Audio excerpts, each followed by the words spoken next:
আপোনাৰ ইণ্টাৰনেট অত্যাধিক স্লো নেকি? এতিয়াই জানি লওক গুৰুত্বপূৰ্ণ 5টা ছেটিংছ। হাই স্পীড গতিত চলিব আপোনাৰ নেট। আপোনাৰ ইণ্টাৰনেট হাই স্পীড কৰিবৰ বাবে চাওক এই বিশেষ ভিডিঅ'টো।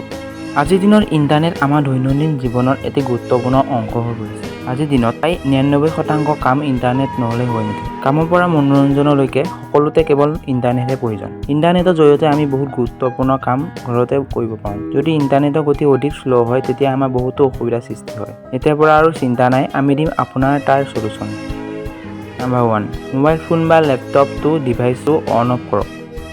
নাম্বাৰ 2, মোবাইলটো এয়াৰপ্লেন মোড অন অফ কৰক 3 বাৰমান। নাম্বাৰ 3, মোবাইলটো নেট যদি বেছি ল' হৈছে তেতিয়াহ'লে মোবাইলটো এবাৰ ৰিষ্টাৰ্ট মাৰি দিয়ক। ছফ্টৱেৰ আপডেট কৰক। যদি আপুনি বহুত দিন ছফ্টৱেৰ আপডেট কৰা নাই তেতিয়া আপোনাৰ নেট স্ল' হোৱাৰ কাৰণ হ'ব পাৰে। সেইকাৰণে ছফ্টৱেৰ আপডেট কৰক। ইণ্টাৰনেট সেৱা প্ৰদানকাৰীৰ সৈতে যোগাযোগ কৰক যদি ওপৰত দিয়া কাৰণকেইটা আপোনাৰ কাম কৰা নাই। এইকেইটা কৰি চাওক আৰু ভিডিঅ'টো এটা শ্বেয়াৰ মাৰি দিয়ক যাতে সকলোৱে পায়।